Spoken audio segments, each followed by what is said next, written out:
that one.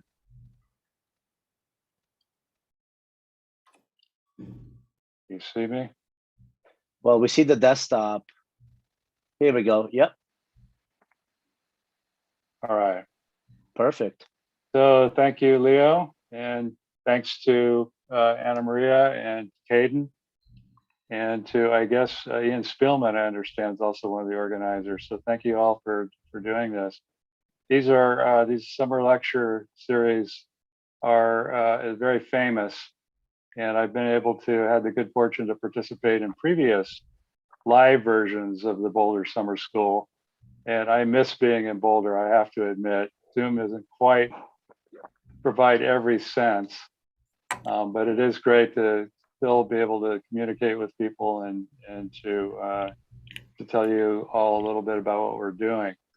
So I'm going to talk about some examples of quantum simulation. And I have three things that my group has worked on that I'd like to talk about. Actually, two things that I'll definitely be able to talk about: quantum magnetism and FFLO superconductivity. And Leo, the director of the summer school, is a pioneer in FFLO superconductivity. So I imagine I'll get a lot of questions from Leo in any case. We have some new results on that, Leo. And then if there's time, I'll talk about 1D fermions, and in particular spin charge separation and p-wave interactions in one dimension. So it's up to you to decide the pace of the course. You tell me if I'm going too fast, too slow. If I'm going too fast, hit me up with more questions. You know, there's an inverse relationship between the amount of questions and my speed. So if I get too wound up, then you have to ask a question to make me come back down to regular baud rate. So, all right, so let's begin with quantum magnetism. So I'm going to say a little bit about quantum magnetism with ultracold fermions, because this is an example of quantum simulation of ultracold atoms in an optical lattice that has implications for many things in physics, most particularly, I guess, high temperature superconductivity and quantum magnetism. So this is work that was done a few years ago in my group by these people in blue. And also we had theoretical collaborations with the people in red. And I found that the deeper that we go into quantum simulation, the more valuable these theoretical contributors really are, these collaborators. And they, for merging of a AMO field with condensed matter field is really a fruitful ground for making very good collaborations with theory and experiment. Okay, so let me begin. So in my lab, we use lithium atoms, which I say are non-identical twins in the sense that they're chemically identical, but they're oh so different when they get to be ultra cold. So on the left, we have bosons. Lithium-7 has an even number of a composite particle with an even number of spin-and-a-half particles is a boson, and at zero temperature undergoes Bose-Einstein condensation. You certainly heard about that from Eric on Monday. And then in lithium-6, which has one fewer neutron, it's therefore a spin-and-a-half particle, a fermion, and at t equals 0, it occupies the quantum states available to it up to the Fermi energy. So I'm going to talk only about experiments with lithium-6. So in my group, we've done a lot of boson experiments as well with atomic solitons. And I could talk about that as well, but Leo has steered me towards the things that are maybe more of interest to quantum simulation and condensed matter physics. So this always blows me away. This is the first thing we looked at when we made quantum degenerate lithium a while ago now, I guess 20 years ago. On the left are the bosons, and on the right are fermions. This is a temperature. They're both in an optical trap at the same time. And we're able to cool by evaporation to a temperature of about 800 nanokelvin. And for the fermions, that corresponded to a temperature of about the Fermi temperature. And if you image them separately, so if we take an image, a snapshot of what the bosons are doing in the trap, and compare that with what the fermions are doing, you could see they look almost identical. Now, if you go a little bit lower in temperature, you begin to notice that the bosons are starting to shrink a little bit relative to the Fermi gas. The Fermi gas now at 0.5 TF is noticeably bigger than the Bose gas. And as you go down another factor of 2 in temperature, it's become quite clear the fermions need more space, they need more room than do the fermions as the temperature drops to equals 0. Are these spinless fermions? No, they're not, but they're evaporatively cooled, so we had to have a spin mixture. But their temperature is above any transition temperature of pairing. So it's they're not spinless, but they're not doing anything exciting other than existing and having kinetic energy.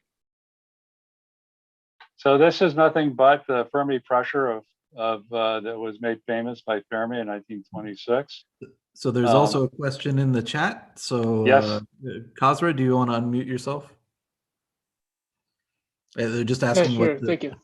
Go ahead. Yeah. So I was wondering what the color in your previous plot actually corresponds to. That's the color of lithium atoms. No, that's a false color image of density. So the highest density in the center of the cloud is red, and it goes to the edges of the cloud where it's blue, where the density goes to 0. Thanks, it's a good question. Okay, so this is nothing but the Fermi pressure. Fermi wrote about this in 1926, and he pointed out that there's, even at T equals 0, there's an energy of a gas that obeys Fermi statistics, which is proportional to the density of 2/3. Now, he also pointed out that that conveys the existence of a pressure. And this pressure, Fermi realized, could stabilize white dwarf and neutron stars against gravitational collapse. And evidently, as you can see from the plot above, this is the radius of the cloud as a function of temperature. The radius plateaus when the temperature gets below the Fermi temperature. And so this is in a sense like a little white dwarf star, which is prevented from collapsing in some way. Now I realized in looking at this this paper by Fermi that I could read, I could read Italian.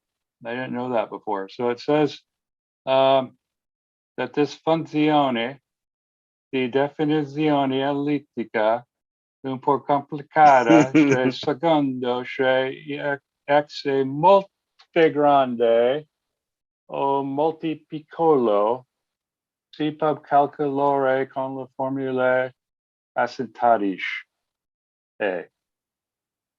And even I could read that. That says that there's a function that has an asymptotic values for its argument being very big, or its argument being very little. And in that latter case, it leaves a finite pressure, even at T equals 0, that resists these temptations to collapse, these forces that might exist to cause collapse. Okay, so this is a very generic slide indicating the kind of many-body physics that one can think about doing with ultracold atoms. And they pertain, and most of us are interested in condensed matter physics, but it turns out that they're also relevant to nuclear and quark matter physics. In particular, the FFLO exotic superconductor that I mentioned earlier could be a description of what's going on in the cores of neutron stars, the interior of neutron stars. So the kind of amazing thing, I guess, of ultracold atoms is to the degree to which its parameters can be varied. Interactions can be tuned by the Feshbach resonance. I think you've heard a little bit about that. In a lattice, you have hopping, and the hopping rate T can be varied. Temperature, density, dimensionality, as you could see in the lower right. As I change the dimensionality of these standing waves that form the optical lattice, I can use a 1D optical lattice to study two-dimensional physics. I have little two-dimensional pancakes that are separated from one another. With a two-dimensional optical lattice, meaning two standing waves, you can make an array of one-dimensional tubes, or a 3D optical lattice, make a simple cubic lattice quite straightforwardly, or more exotic lattices. So the geometry can be changed, spin polarization, disorder, and so on. So there's many examples of interesting physics: quantum magnetism, exotic superconductivity, strongly interacting 1D systems. And I'll talk about that a little bit tomorrow in the context of one-dimensional FFLO physics. Using a two-dimensional optical lattice, you make these one-dimensional tubes that can be isolated from one another. And so they can be used to study one-dimensional physics in this array of one-dimensional tubes. One can study quantum criticality, disordered insulators, topological matter, perhaps even Majorana fermions, and dynamics, the transport.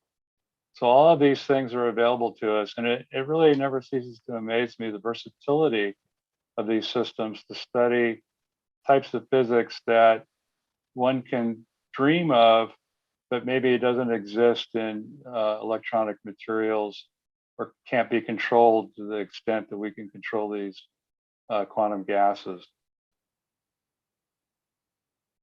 So this is an example of one of the applications that we'd like to understand more about. High temperature superconductivity has been around since, I guess, 1985, so 35 years ago.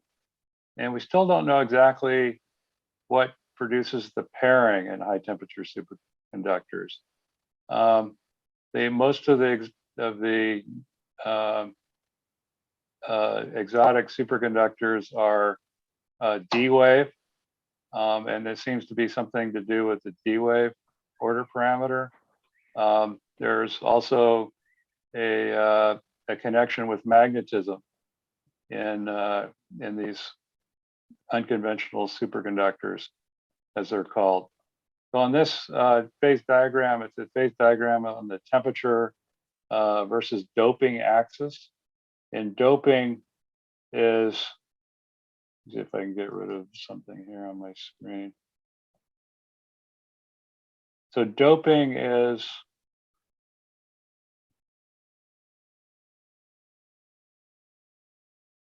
let me move that. Sorry, technical interlude. Doping is the amount of excess electrons beyond excess or doping of holes in a system, and it really in our language it amounts to density. And so with zero doping, this is a half-filled lattice where you have exactly one atom per lattice site. And one can see a mod insulator that at low enough temperatures should have antiferromagnetic order. And so this is what today's lecture is going to be about. But this phase diagram is so much more interesting than that. There's pseudogap physics. We just still don't quite understand what's going on with that. There's the D-wave superconducting dome itself in blue, quantum critical points that everything seems to emerge from at these starting from t equals 0. So this is a phase diagram that is somewhat familiar to the community as a Hubbard model. And so the question then becomes, does the Hubbard model contain all of the physics of high temperature superconductivity, or just some of it? And we know that the Hubbard model, for example, and this is what I'll be talking about, has this region of antiferromagnetism at low doping and at moderate temperatures. Now, one thing to note about this temperature, this is called the Néel temperature. And the Néel temperature is some fraction of the Fermi temperature. Every energy scale is referenced to the Fermi energy. And so the Néel transition turns out to be something like a few percent of TF. And if your TF is like in copper or some other metal is 10,000 degrees, that material is going to melt before you get to the Fermi temperature. So electrons and electronic materials and either superconductors or normal conductors are highly quantum degenerate in the sense that the temperature, the room temperature, is so much less than the Fermi temperature. And this is a little bit of an issue for us in the cold atom community because that 0.03 TF is about what we can do experimentally, as you'll see. All right.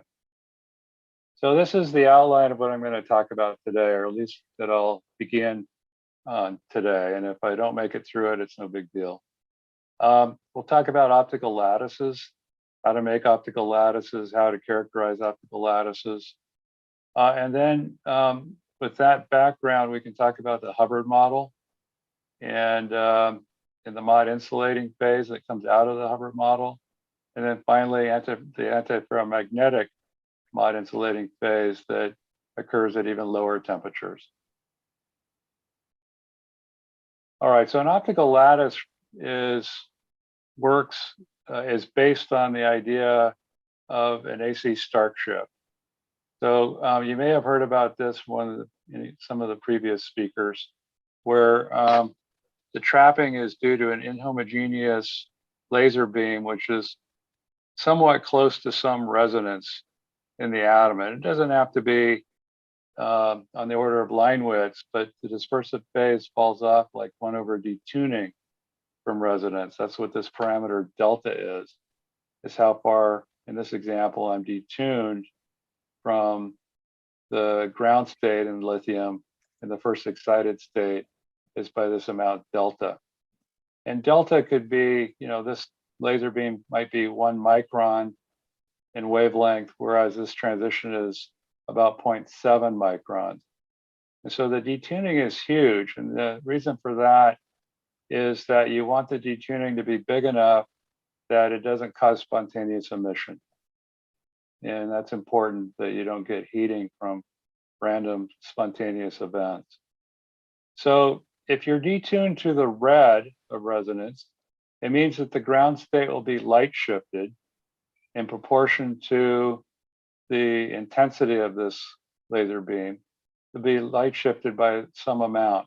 And that amount is the depth of our optical trap. So we can make an optical trap in a very simple way. We can focus this infrared laser beam very tightly, makes the intensity very high here in the center. And as you go away from the center, either axially or radially, the intensity decreases and the atoms will gain energy.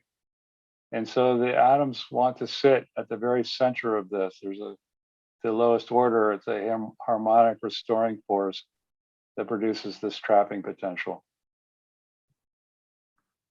Now, if I retro reflect this laser beam upon itself, then I make a standing wave. And if I'm careful about matching the beam waist and so on, so the beam sizes overlap, I make a standing wave in which the period of the standing wave is a half of the wavelength of the infrared light that I'm using to make the lattice. And so, typically this might be 1.06 microns, which is a neodymium YAG laser, and that produces a lattice constant of about a half a micron. So Randy, there's another question. Yes. Garrett, do you just want to Yes. ask? Garrett? Yes. Okay. So so I actually just recently learned about this, but when you're trapping atoms, how much do you have to consider the trap volume versus the depth? Yeah, that's a good point. So if you focus very tightly, there is a compromise that you have to make. If you focus too tightly, you have a deep trap, but maybe it's not a very high volume trap. And so there's a trade-off that you have to make. And typically what you want to do is you're transferring atoms from another trap, for example, a magneto-optical trap or a magnetic trap. Mhm. And you typically want to match the volumes as best you can, and then spend a lot of money and get a very high-powered laser. And you can buy lasers in the infrared, hundreds of watts, for $50,000. So it's not so bad. That's a great question. All comes back to money then. Partly money's involved. Yeah, definitely. Thank And you. also technology is involved. That you can't use a laser of too high intensity because it probably doesn't exist, or B, it would cause heating and absorption of the optical materials that you're using.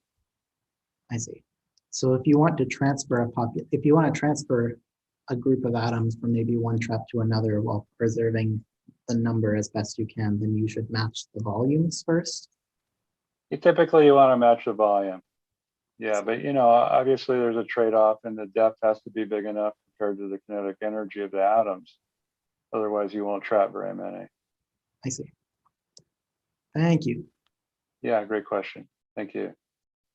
Okay, so this is what's called band structure. And I've got this bar from Zoom sitting at the bottom of my screen. How can I get rid of that?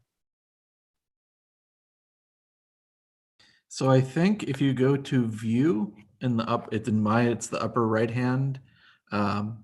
There's like a full screen, or maybe there's some version of this. I don't know which one to pick. Maybe someone else knows, but I think you can control it Full there. screen tends to be better because it removes the bar. So, but yes, it depends on the settings many times in your computer.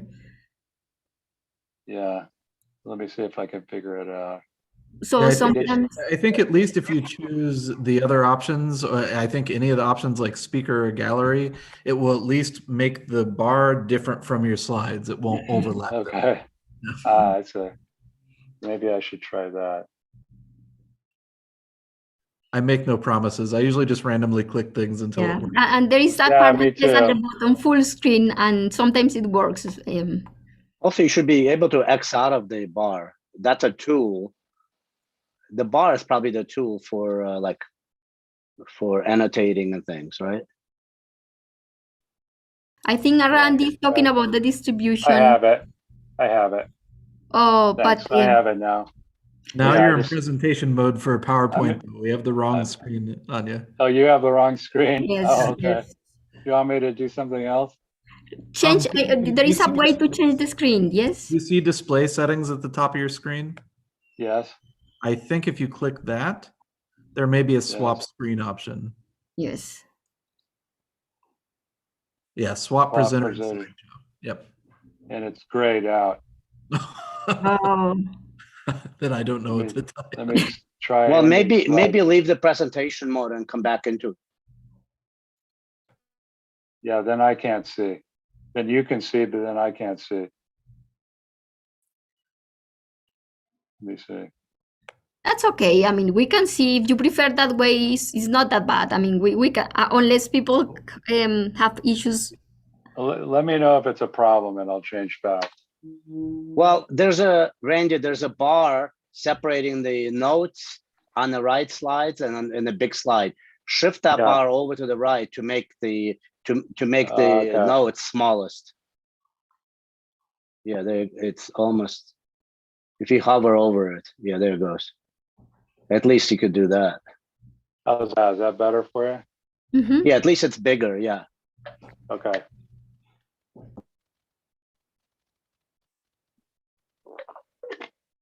Well, this shows the eigenfunctions of the Hamiltonian of the interaction that describes the interaction between the light field and the atoms. And there are, it's like a particle confined in at a single site. That's called the tight binding limit. This is where if the energy of the atoms is way below the depth of the potential well, then you have harmonic oscillator levels, and to a pretty good approximation. So going across from the top, this is on the left. That's a representation of the energy levels at a single site for three of the lowest band in the lattice. The ground band being in blue, first excited band in green, and the second excited in red. As you go to the right on these, on the top, the next one is a energy scale of 4 times the recoil energy. The recoil energy is the recoil energy of an atom with a photon from the infrared or whatever wavelength lattice beam that you have. And you can see that there's starting to be gaps developing between these energy levels. As I go up to 8 recoils, gaps are getting bigger.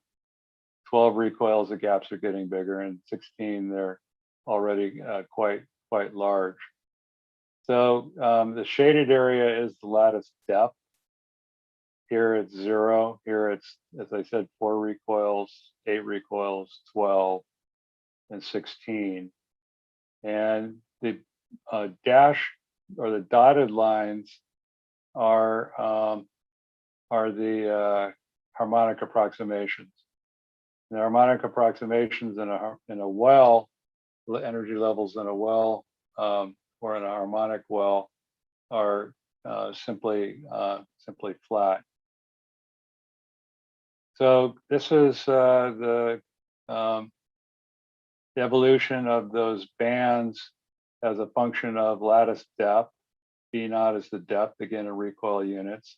It's always the unit that we use in describing the energy of the lattice. The width of those bands, it's called the band width. The band width in this example here at 4 recoils is the energy between the harmonic level and this blue first excited, or the ground band. And you can see the band width is getting smaller for the ground band as I go up in lattice depth. That's indicated by this line getting thinner and thinner. And this is, again, the first excited band and the second excited band. And they have, at low lattice depths, they have quite a large band width. The band gap is the energy between these bands, between the ground and the first excited, between the first excited and the second excited. Those band gaps help define a lot of the dynamics of electrons moving through the lattice, and depending on where the chemical potential is relative to these energy bands, defines whether a material is an insulator or a conductor. Can I ask a question? So for the different, you are assuming a separable lattice, or I mean, this when you said 3D, what do you mean? It's not that the potential is separable, or what you are doing there, because sometimes it's just the sum over the 3 dispersions. Yeah, it's just it's simply it is superposition of these standing waves. And Okay. so the depth of this lattice is 3 times the 3D lattice is 3 times greater than the 1D lattice. Okay. This is for a cubic lattice, right? Probably. Your cubic lattice. Yeah.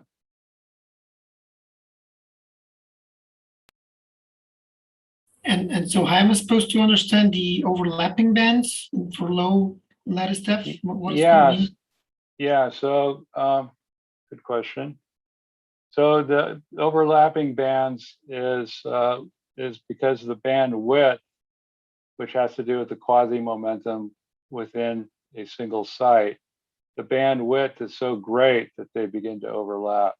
Now in the harmonic approximation, which are these black lines, there of course is no width associated with the harmonic levels. And so it's the fact that these levels have curvature that gives them the band width. So the energy between this 4 recoils where this gray line ends and here at 6 recoils, that's a 2 recoil band width. And that's the width which is indicated by these black arrows here. So I'm not sure if this was part of the question, but one thing that may be confusing with the terminology is if you look at 1D and if you look at the plots you had in the top, they don't actually overlap, right? They just kiss each other, right? So they almost overlap, but they can just touch. But in 3D, they really overlap. So maybe clarifying what's going on there would be helpful. Yeah, so in 3D there is, this is, I think it's to Anna Maria's question.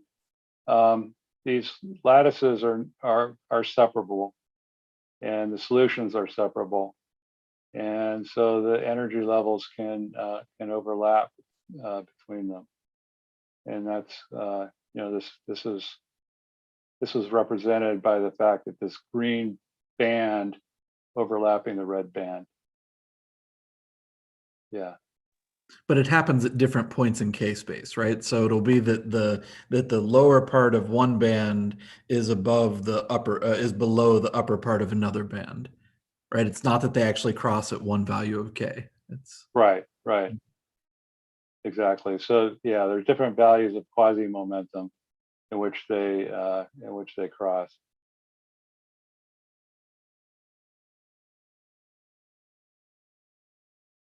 Okay. Maybe the easiest way is you do cuts along this each direction and you see exactly the same 1D band structure. Along X, along Y, along Z. You can see, you do the cuts and it's exactly the 1D profile. Exactly. Yes, it's true. So the eigenstates in the tight binding limit are harmonic oscillator functions. The tight binding limit, so this is the lattice down here in gray. The tight binding limit is the one in which the energy levels, the bands, have 0 bandwidth and are evenly spaced as they would be in a harmonic oscillator potential. And these are the eigenstates of that Hamiltonian.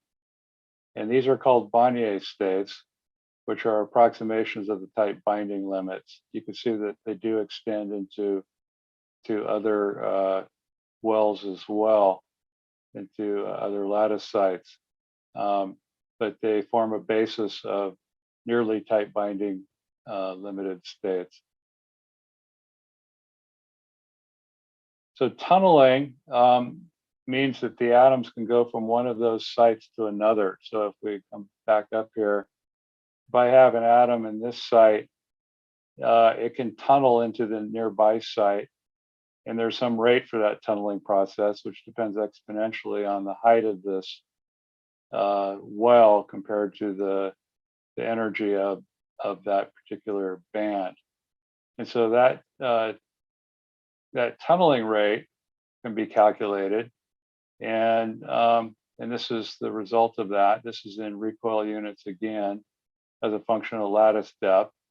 And the blue is for nearest neighbor tunneling, the blue for second nearest neighbor, and 3 for the third nearest neighbor. And so you can see if the lattice gets deep enough, say beyond about 5 recoils, the nearest neighbor tunneling is still finite and pretty big, but the next nearest neighbor and next nearest neighbor tunneling has essentially gone away. And so in our experiments, once we get beyond about 5 recoils in lattice depth, we can forget about these higher order processes. The next to nearest neighbor and next to nearest neighbor tunneling. That tunneling rate is can be approximated in this way. I want to refer you to this Reviews of Modern Physics paper by Bloch, Delibar, and Zwerger. It's a very good, and it has these functional analytic approximations for the tunneling rate. And you can see they're not perfect. The green is the analytic tunneling rate, and the blue is the exact solutions which are given over here. But they're pretty good. And in particular, this exponential dependence is important. Okay, so that's what I want to say about optical lattices. And now I want to talk about the Hubbard model. So the Hubbard model is a kind of a minimum model of high TC, the high temperature superconductors proposed by Anderson in 1987. And what the Hubbard model has, the Hubbard model actually goes way back into the 50s, but there it was not because of its interest with superconductivity, but rather insulators and conductivity, so just normal conductivity. So there's 2 terms. There's a kinetic energy term, which represents hopping from one site to its nearest neighbor. And then another term, which is related to interactions between atoms on the same site. And so we're assuming here that the interactions are only on-site interactions. We're also going to assume that they're repulsive. So T here is the hopping energy, and if it's going to be negative, which is indicated by this sign here. And it's negative because the atom has more space available to it. And as it hops from one lattice site to another lattice site, the ability to do that actually lowers its energy. So that's the hopping term, that's the nature of it. There's also on-site interactions. And notice that the interaction caused the atoms to go up in energy.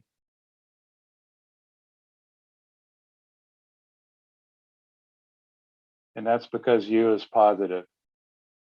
And then finally, we're considering only a single band model. We're ignore anything but the ground band and ignore the first excited band or the second excited band. And because there's only one band, it means 2 atoms of the same spin cannot be on the same site. So I'm assuming here spin a half atoms.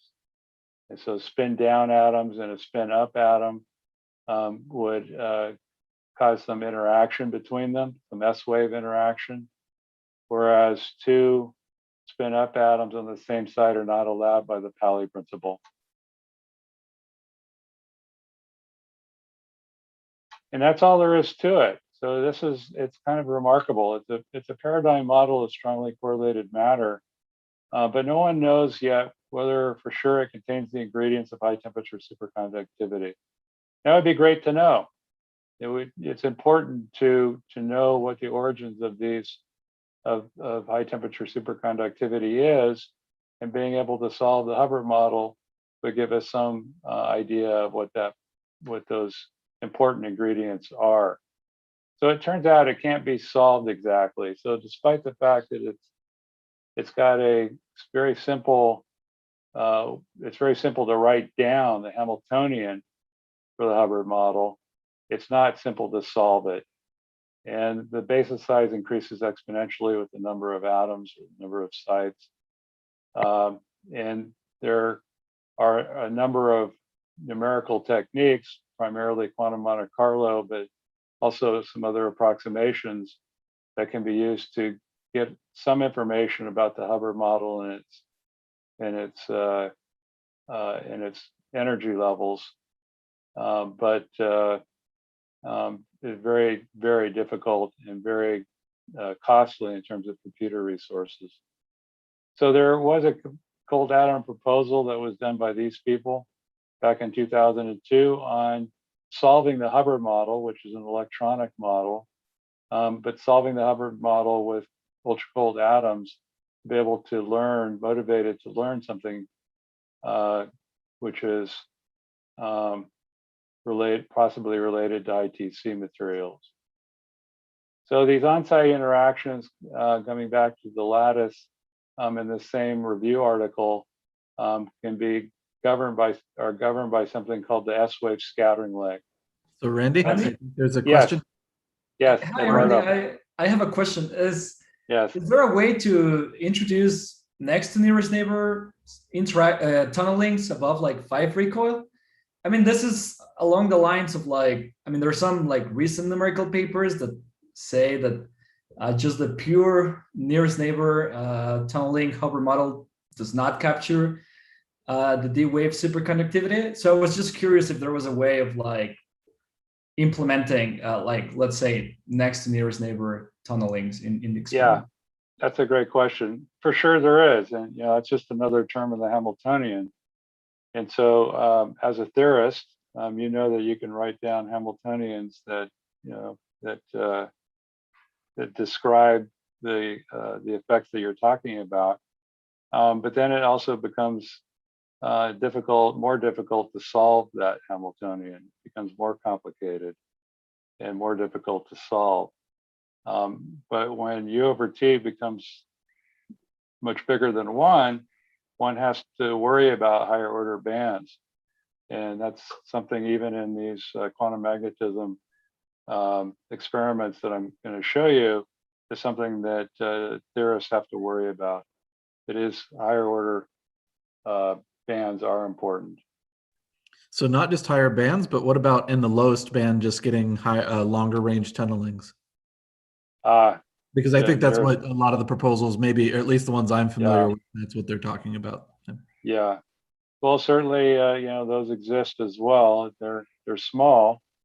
The rates are small, and maybe it'd be there you are.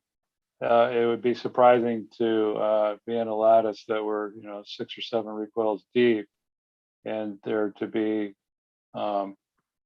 very substantial effects from tunneling down here compared to here. It's by the time you get to about 5 recoils, the nearest neighbor tunneling exceeds the next to nearest neighbor tunneling by at least an order of magnitude. But I think you would know better than I, Eduardo, about what that could mean.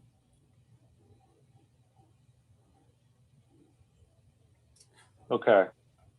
Maybe just piggybacking on this discussion, are there protocols where one could use like laser-assisted tunneling, where maybe the lattice on some form of tilt and additional energies given by some sort of Raman process? Yes, definitely. So by tilting a lattice, it's like putting on some kind of a linear force, and you can see block oscillations, for example, by tilting a lattice. You might be able to tilt the lattice in some periodic way, and that could also have some interesting effects. Might drive transitions between bands. That's a good, interesting. Yes, I think in Innsbruck they have seen longer range hopping process kind of in the teal, so it can be engineered in some way, but it's a little more easier. Yeah. So you can definitely add the terms with the stimulated Raman processes or with the Raman processes, but I think anytime you start doing tunneling with Raman, you probably have very bad heating, because you can't be too far detuned from the line. It may depend on the atom, but at least for a lot of experiments, I think this becomes a real issue to see long coherence on long enough times. Yeah, thank you. Okay, so that brings us to the Hubbard model. And the one of the solutions of the Hubbard model is the Mott insulator. And the special case is when there's exactly one atom per site. And that's called half filling because full filling would be having one spin up and one spin down atom. So having a total of 2 atoms per site. So this is, it turns out to be a very special place because that difficulty of solving the Hamiltonian gets eliminated. There's no what's called the sign problem in quantum Monte Carlo when you have exactly half filling, because the Hubbard model can be represented by the Heisenberg antiferromagnetic Hamiltonian, where these are spin operators, and J is some kind of super exchange operator related to T, the hopping rate, and U, the on-site interaction energy. And so when that J is big enough that you can have hopping between sites in the super exchange process, and the Mott insulator occurs for temperatures that are less than the interaction energy, and where the hopping rate becomes very, U over T becomes very big. So the hopping rate being small and the interaction energy being sufficiently big. So you can think of this intuitively. If you had a random spin orientation in this lattice, I'm showing here in a 2-dimensional perspective, but with unit filling, so an average of 1 atom per site, the atoms will tend to want to be away from all the other atoms. They can't be next to the atoms the same spin, but they can't be on the same site with the same spin because that violates the Pauli principle. But they also don't like being next to a strongly interacting atom that would raise its energy if it tunneled. And so this super exchange rate, you can think of that as second order perturbation expansion, that it tunnels, the atom tunnels, and it sees that there's an atom of the opposite spin in the nearby site, and it doesn't like that. And so it tends to keep itself isolated to exactly 1 atom per site. So this is exactly an insulator. It's not a band insulator. Might have exactly 2 atoms per site with full filling, but it's a Mott insulator with exactly 1 atom per site. So there's correlations that develop, not yet having to do with the spin orientations, but rather with the density distribution of atoms in the lattice. So you can see that by this plot of density versus chemical potential. So these different lines correspond to different temperatures. The red one being the lowest temperature, T over U of 0.1. The black one, T over U being 0.8, is the highest temperature. And as the chemical potential crosses over from negative to positive values, there's a gap, a plateau that develops in the density where the atom likes to hang around the density of 1 atom per site before, as the chemical potential is increased, the density starts to go up again until it reaches the next plateau. And that's the band insulating plateau. So this is called the Mott gap, the gap in the energy spectrum. And whenever there's a gap like that, it suppresses the transport in the material and becomes an insulator. So there were experiments done in cold atoms at ETH by Tillman Esslinger's group, and the same time by Emanuel Bloch in Munich. And they detected this Mott insulator by 2 different ways. One, in Zurich, they suppressed the number of doublons, which is the number of sites in which there are 2 atoms per site. And in Munich, they measured the compressibility and saw that as you approach the mod insulator, the compressibility goes down. It resists being squeezed. It resists its density being changed.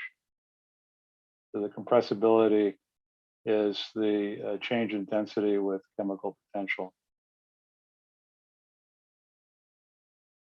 So these are the data that they showed in 2008. The double occupancy is an indicator that you're not in the mod insulating state. This is U equals 0. And as you go to the regime where U is sufficiently big, U much greater than T hopping and T the temperature and mu the chemical potential, then you get exactly 1 atom per site, all the way up to mu, the chemical potential of the system. So this is a plot of the doublon fraction, the doublon occupancy versus atom number times 10 to the 4. And so you could see that as the double occupancy for the black dots correspond to high, large interaction, large U compared to T. They use the symbol J instead of T, but I'm reserving J for super exchange and T for the ordinary tunneling. So when U is the border 30 T or so, there's a suppression of the number of doublons.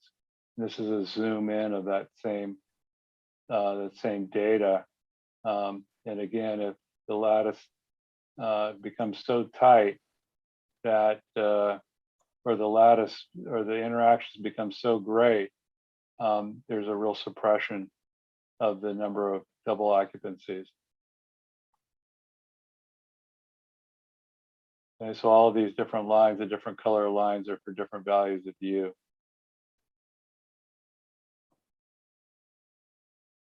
So the fermion mod insulator is also seen in Munich, and they looked at the compressibility, and the compressibility is the derivative of the density with respect to chemical potential, and these are different colored lines are the theoretical calculations for different values of temperature.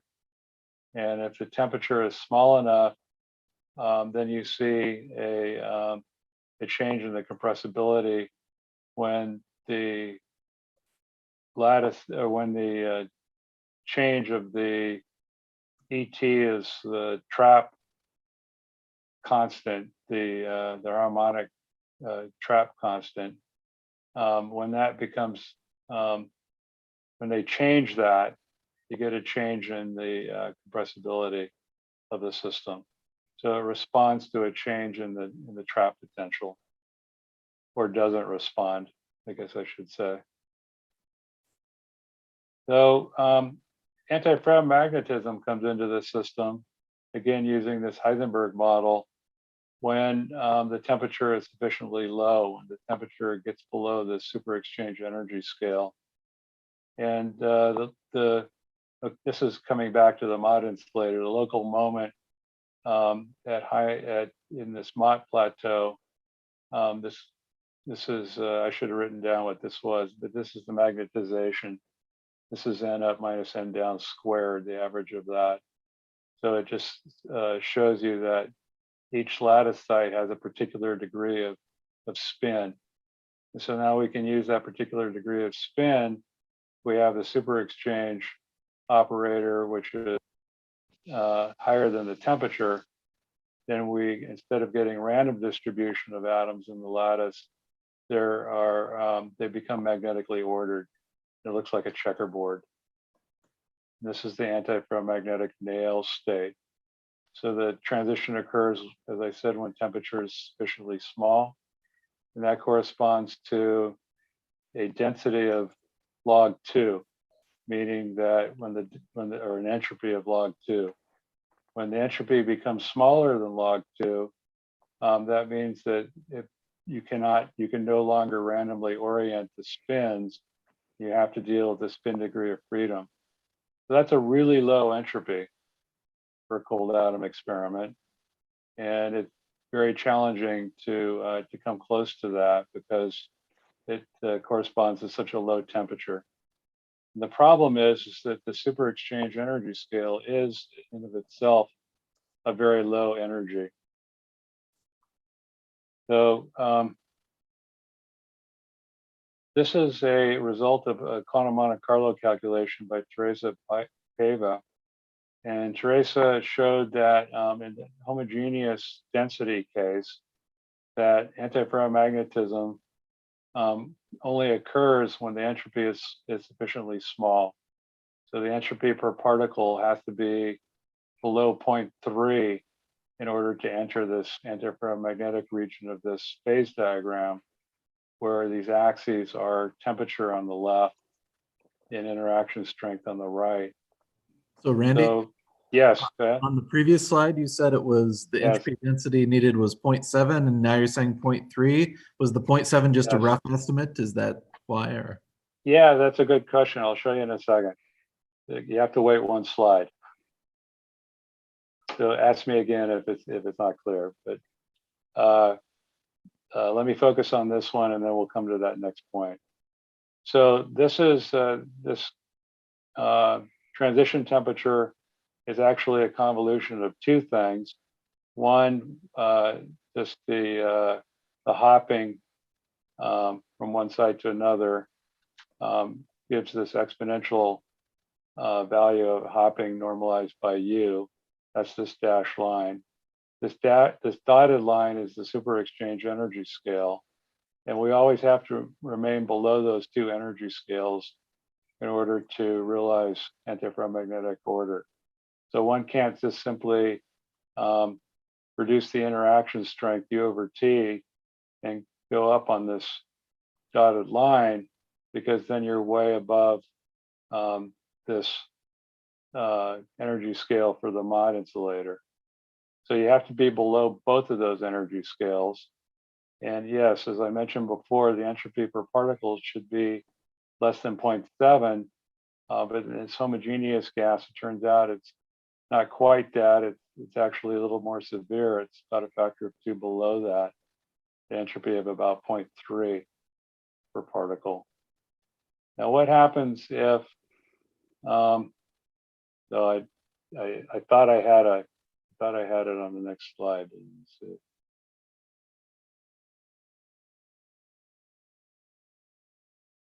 No. All right, I'll explain it. It turns out that in an inhomogeneous system where the atoms are trapped harmonically, you actually win a little bit. The entropy per particle can be greater than 0.3, and in fact around 0.6 to 0.7. And I'll show that calculation later on in the talk. But the harmonic potential, you actually win, because the wings can be metallic and they can store entropy. And the center of the sample is at higher density, and the mod insulator forms only in the center. So on average, you can actually have less entropy per particle. Does that make sense, Kaden? works for me. All right. I knew it would work for you. Did it work for everybody else? Yeah, thank you. I think you might have been the one to explain that to me, Kaden. All I'm right. sure So we've explained it amongst ourselves, a dozen times at this point. So who yeah, knows? yeah. So the spin states in lithium-6 are not really like the spin states in an electron. They're not the same particle that you can flip to spin, but rather they are two Zeeman sublevels. These are hyperfine sublevels of the ground state of the lithium atom. So this is a 2s1/2 ground state. It has a nuclear spin, and as we increase magnetic field, there's a Zeeman splitting that if we ignore the hyperfine interaction, we can think that this splits just into two energy levels, one with electron spin projection of -0.5, the other with electron spin projection of +0.5. Those are the electronic spins, and the effect of these small intervals are the hyperfine, is the effect of the hyperfine interaction. So if we take two of those hyperfine sublevels, we can call one arbitrarily spin up and the other one arbitrarily call that spin down. So we make a mixture of spin up and spin down by making a mixture of these two hyperfine sublevels in our trap. Now it turns out that these two energy levels have a remarkable Feshbach resonance. I think probably the broadest Feshbach resonance known. And I'm not going to talk about Feshbach resonances today, but tomorrow morning I will, and talk a little bit about the BEC-BCS crossover. But basically, this is an idea where by changing a magnetic field, you can change the energy levels of these of two collisional channels in the two-body interaction. You can change them differentially with the magnetic field, and you can tune the incoming channel, the scattering channel, with a bound state. That produces a scattering resonance that allows you to change the effective interaction between these particles. That's the S-wave scattering length A that I mentioned earlier. All right, so typical experimental parameters are, a few times 10 to the 5, maybe 10 to the 6 lithium atoms. Lattice depth in this experiment of about 7 recoils. Now, at 7 recoils, we think that we can completely ignore next to nearest neighbor tunneling. But it's there, but it's going to be very, very small. The tunneling rate is about 1 kilohertz or 50 nanokelvin. It turns out to be at a scattering length of 250 Bohr radii. Turns out to be about 10 times bigger than T. That's what you want. U over T is about 10. That's where there was a broad, I back up, there's this broad peak on this axis is U over T of maybe 6 to 10 is kind of the sweet spot. And that's achieved in this system with a scattering length of about 250 Bohr radii. And that's a super exchange energy of only 25 nanokelvin.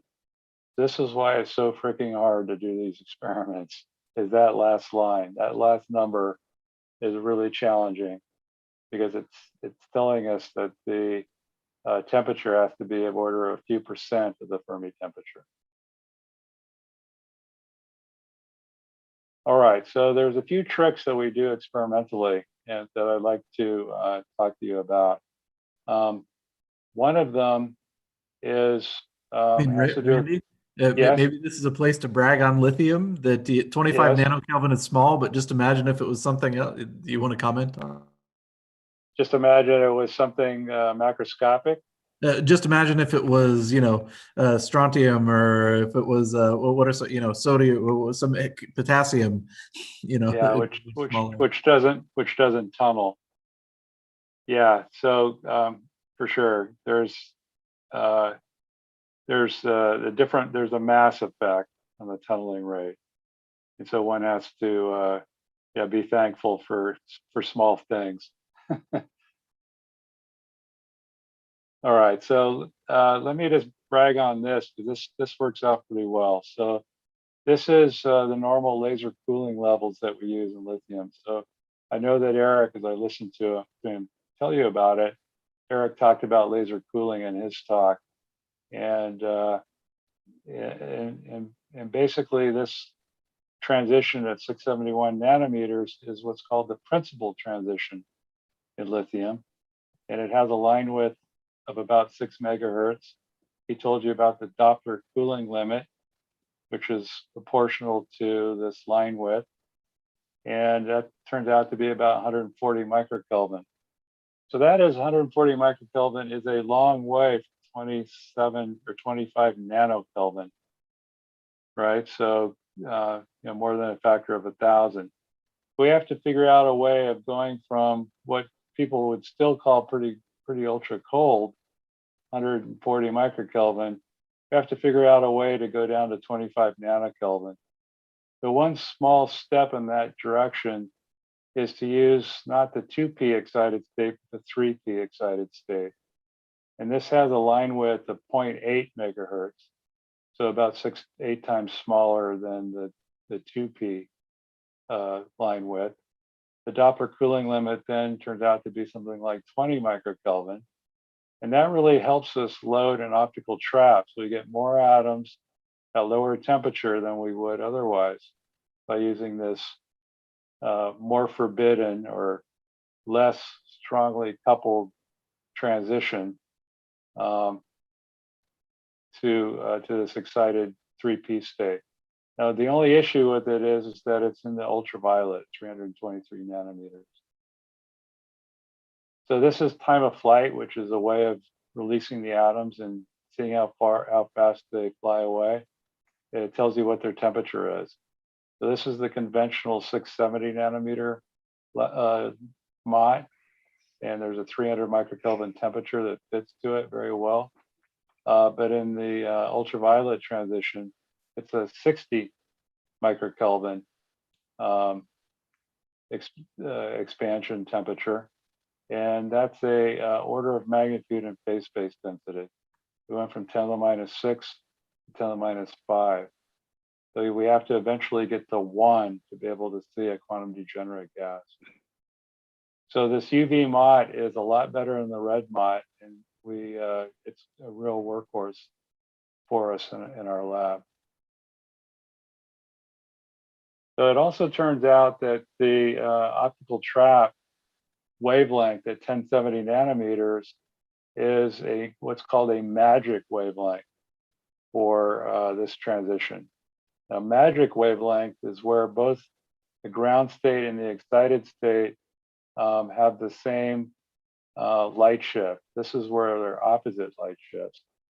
And so as the atom goes into the optical trap, you become far detuned from this laser cooling transition. At the magic wavelength, these two light shifts are the same. So the ground state and the excited state shift in the same way. And so at some particular wavelength that you have to be very, very lucky to hit, you can do laser cooling as you turn on an optical trap at this wavelength, at the magic wavelength. So this shows that it indeed is magic, because in this scale, this is the intensity going up to a megawatt per square centimeter, a very intense, highly focused laser beam, and at 1070 nanometers.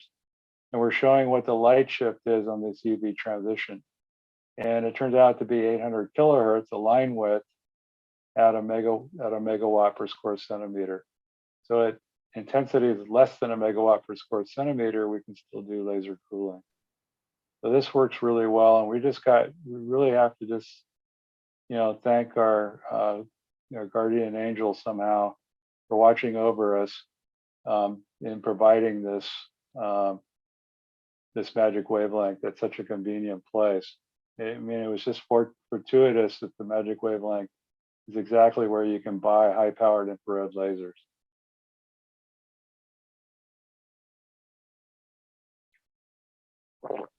Randy? Okay. Yeah. Is this magic wavelength just for lithium, or there are other atoms that are generally used in experiments that also have this nice feature? Yeah. So pretty much everything that with fine structure, I think, has a magic wavelength. But it's just a question of where it is, in the optical spectrum. And in our case, we just got lucky. This is a collaboration with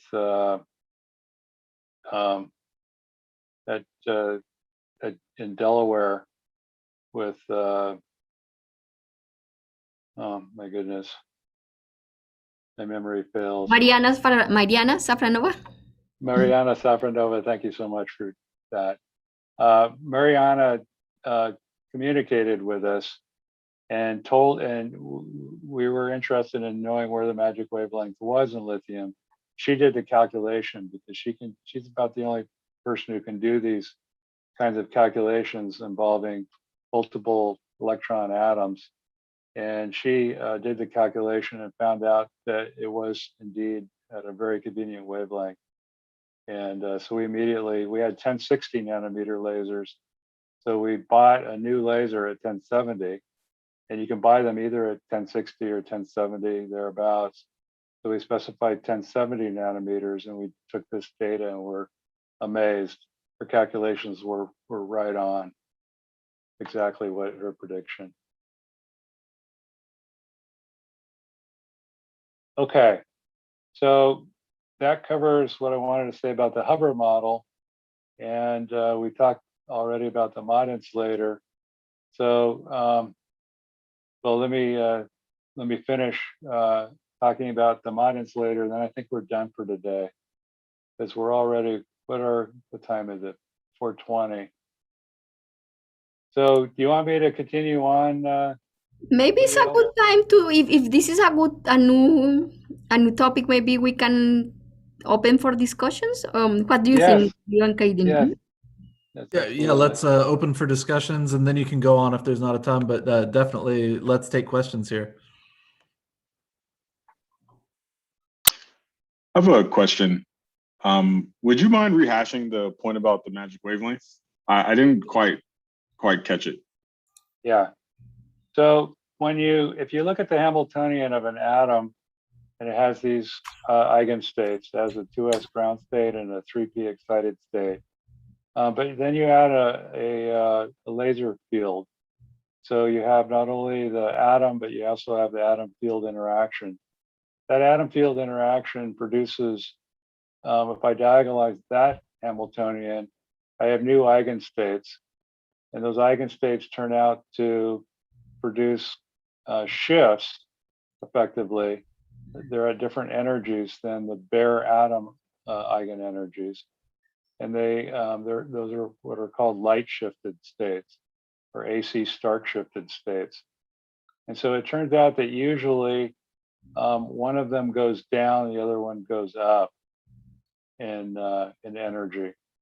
And at the magic wavelength, they both go down or they both go up at the same amount, by the same amount at the same laser intensity. And so since they do that, it means that this resonance wavelength is exactly the same in or out of the trap.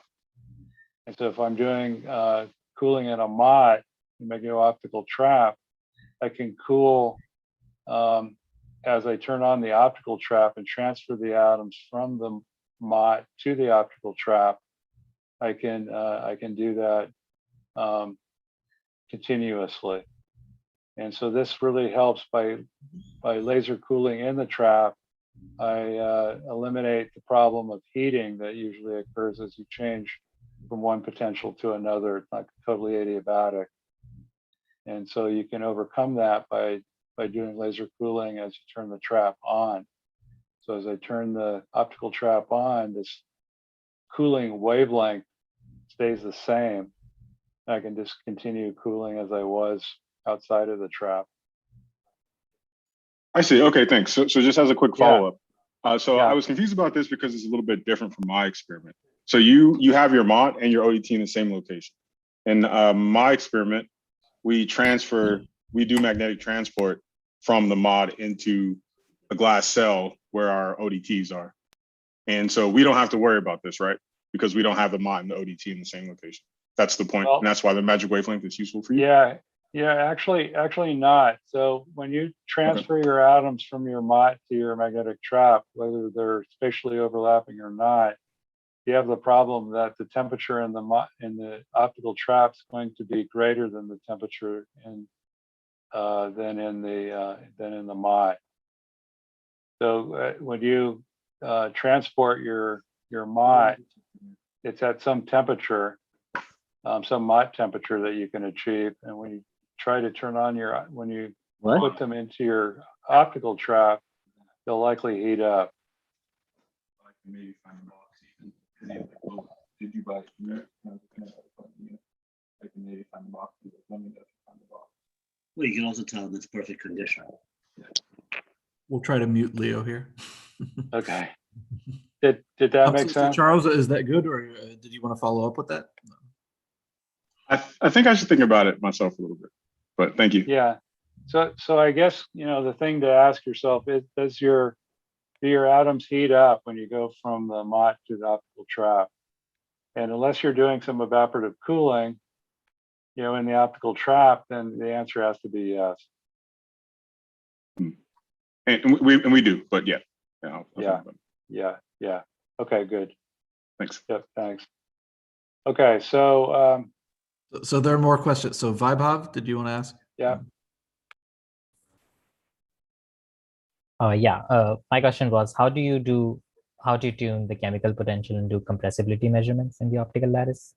How do I do the tune the chemical potential and do compressibility measurements? Yeah, great question.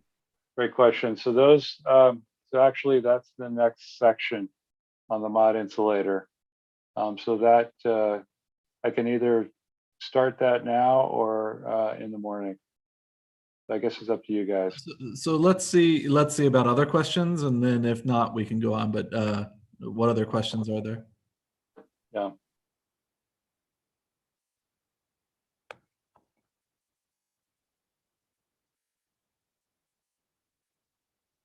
Okay, if there are none, why don't you go ahead and answer? All right, I'll answer your question right now, Charles. So this this temperature differential of what we can get in the magneto-optical trap and what we need to get in order to see antiferromagnetic order, we need to reduce the temperature by a factor of 1,000. So one typical way of doing further cooling is by evaporation. So you lower the depth of the trap such that the chemical potential is very, very close to the depth of the trap, of an optical trap. And that causes atoms to leave, to escape, causes hot ones to preferentially escape, leaving the remainder at some lower energy that they can equilibrate at a lower temperature. So it's a very effective. How is your year of living at home and stuff? What's that? Just somebody muted. Okay. So it works extremely well to get down to temperatures in an harmonic trap like this of around 0.05 TF, which coincidentally is around an entropy of about 0.7, an entropy of about log 2. This is typically what might be done, for example, in a cross-beam optical trap.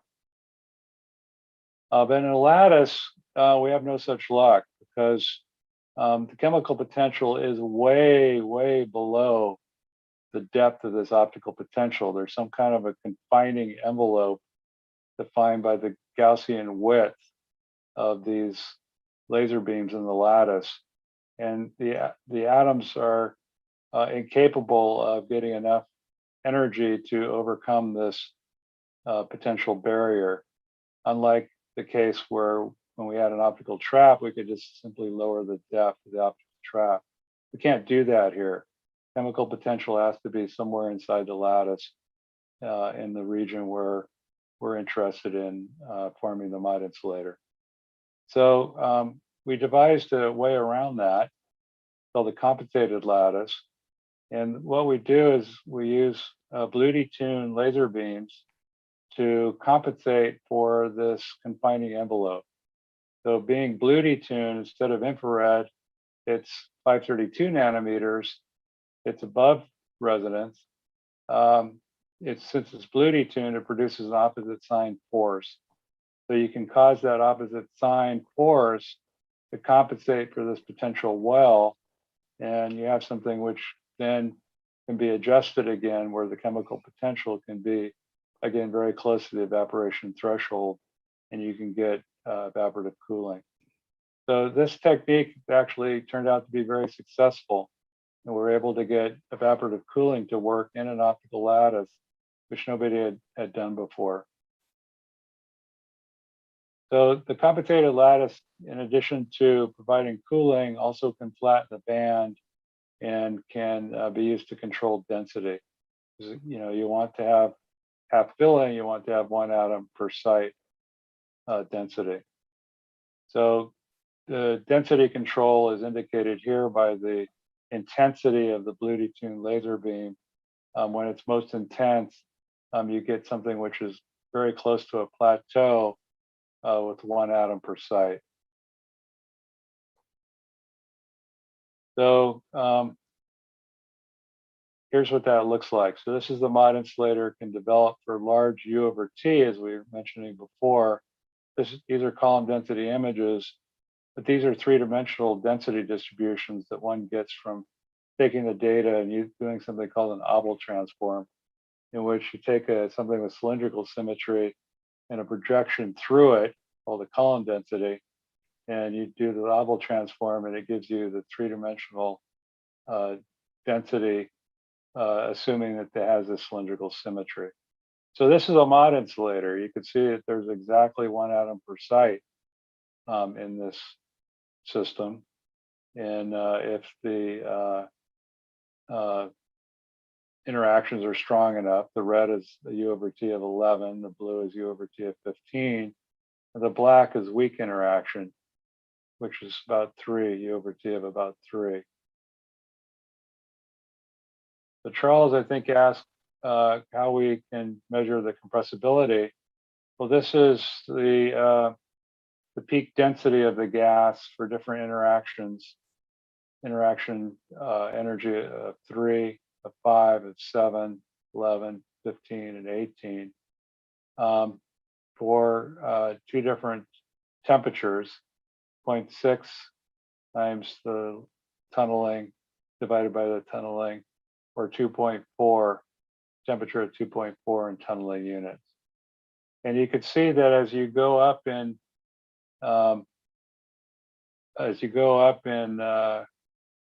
interaction energy, that these densities become very flat. And so this is a function of number. And so by the time you get to here, there's exactly, even though I'm going by increasing the number by a factor of 2, you can see the peak density is hardly changing at all. By the time I get up to 18, it's really, really flat. So this is the compressibility. So this is the compressibility is defined by the derivative of the density with respect to chemical potential. And so you can evaluate the chemical potential by measuring what the Thomas Fermi radius, it's called, the radius of the atom in a trap. And by changing that and by changing the number, you can change the density and you can extract the compressibility. So this is the compressibility theoretically for different values of interaction. And as you go to the strongest interaction, you can see that the density of half filling, compressibility really gets small. And in fact, at low enough temperatures, it's pretty much 0. And so these are all calculations that were done by Asan Katami for the non-numerical link cluster expansion calculations, and by Teresa Paiva for the quantum Monte Carlo.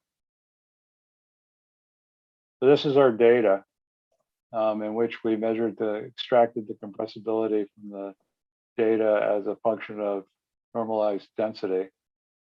And you can see in the green is the theory, and you can see the agreement is pretty good. So this is, to be compared with, this is exactly 1 atom per site density, which corresponds to the theoretical calculations corresponds to here, 1 atom per site.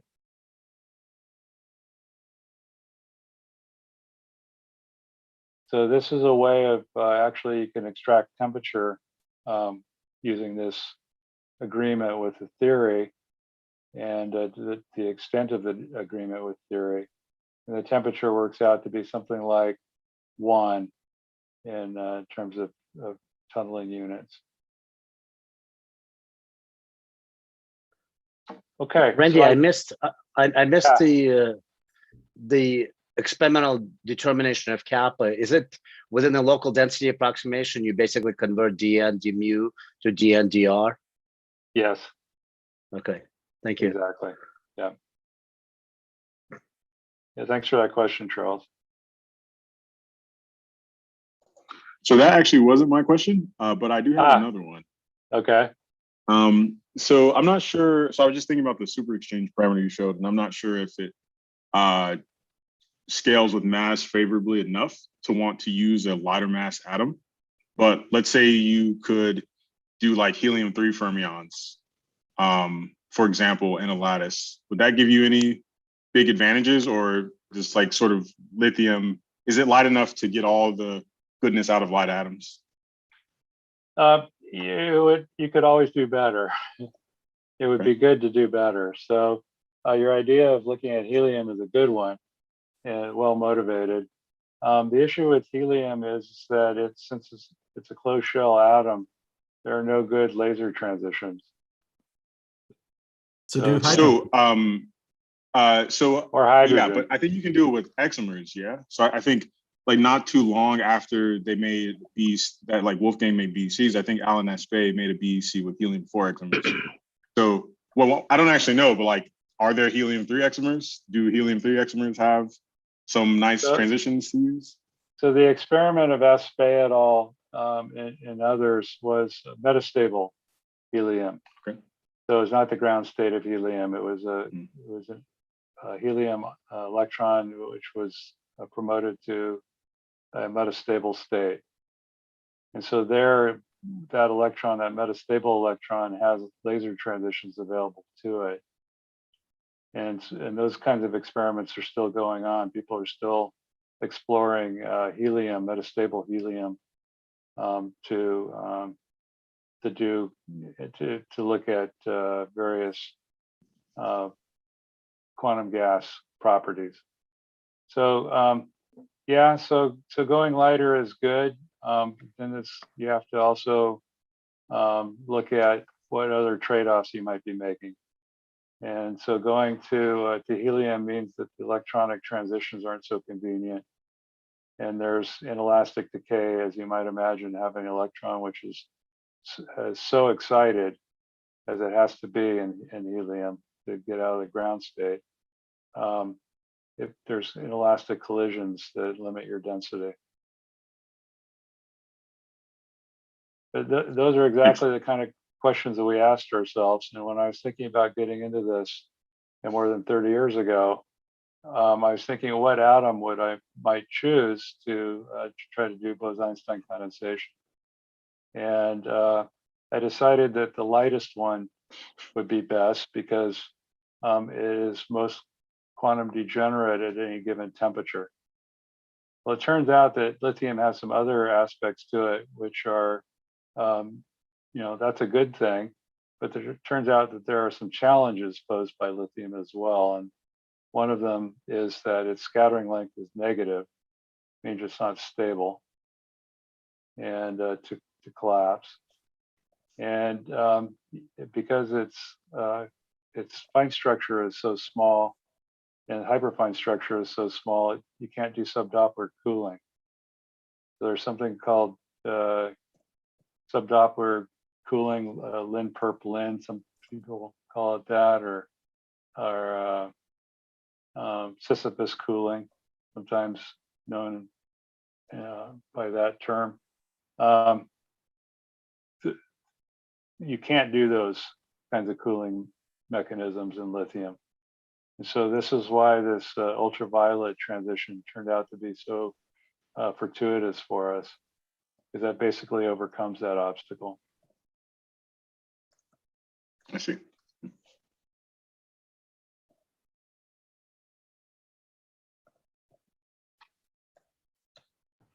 So Randy, is this a good place for us to kind of stop the talk and Yeah. take any questions that remain? And yeah, it is. Okay, So great. I guess what I'll do is we'll talk about detecting antiferromagnetic order tomorrow, and then also begin talking about FFLO physics, and maybe introduce some new results that that we have on that topic. Great. Thank That you. sounds great. Yeah, that sounds great. And in fact, it will nicely resonate with where Mir will be in a day or two. Great. And Leo, you're talking tomorrow. Are you talking about FFLO and things as well? No, I changed my mind. I'm going to talk about resonant bosons rather than fermions. Okay. Yeah, so but let's open the, so obviously if you have to go, you can go. We're at the end of our time, but if there are any additional questions for Randy, please speak up. Actually, I had a question about the UV mod. Yeah. So, like for a UV mod, were there any experimental obstacles that you had to overcome? Like, I guess UV just damages optics, or were there lasers at that wavelength and so on? Yeah, that's a good point. So the 323 is not the most convenient wavelength. There are no lasers that directly laze at that wavelength. So you have to use some kind of mixing process, or doubling or tripling of a fundamental wavelength. And so the laser technology is complicated, but it's nothing that $150,000 Optica can't fix. But it's challenging to make such a laser, and they're kind of expensive. And in terms of the advantage, so I guess you mentioned that your final step is evaporated cooling, which gets you down to very low temperatures. So, for example, if you started with the original mod with the red transition, and then evaporated cool from there, versus the UV mod and then cooling, are there some big advantages of one over the other? Yeah, so that's the standard way of dealing with lithium, is to take a red mod, transfer that to an optical trap, and do evaporative cooling from there. Problem with that is that you're starting at a deficit of about a factor of 10 of phase space density, which means the efficiency of evaporative cooling is correspondingly smaller. You don't have as many collisions, and you have further to go in the cooling process. So in the end, what that means effectively is that you have fewer atoms cooled to the final temperature. And in fact, if you're not really careful about having enough atoms throughout the process, you can end up with none at the temperature you want. It's a very nonlinear process, evaporative cooling. And so having the UV cooling means that you start at a higher phase space density to begin with, and you can end up with a lot more atoms, more than a factor of 10. For example, in our UV system, we can get easily a few million atoms in about 10 seconds cycle time. In a red system where we don't have the UV, it would be more like kind of the 5 atoms in a minute. So the efficiency is a lot worse. I see. I guess an additional question about evaporation in the optical lattice. So yeah, over there, when you want to control the final density, like having 1 atom per site, or having less than 1 atom per site, are you able to just control that with how long you evaporate for, or? Yeah. So you can control that several ways. You want to evaporate, as deeply as you can, because you want the lowest temperatures possible. But you can always, after having cooled them, you can remove atoms from the distribution by sending in some kind of resonant light pulse to maybe spin flip some certain segment or blow them away with a resonant light pulse. So you can control density in that way or control number in that way.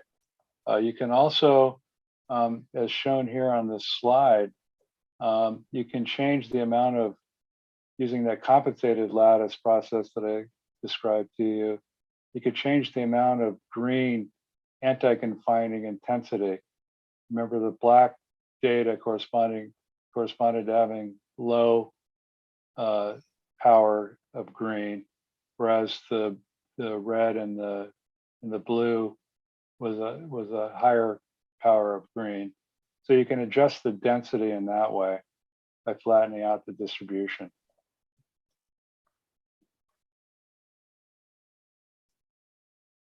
Does that help? Thanks. Yeah. Great. Well, I think everyone's having other meetings and things crop up here, and it's been lots and lots of discussion. So thank you, Randy, for the great talk, and thanks everybody.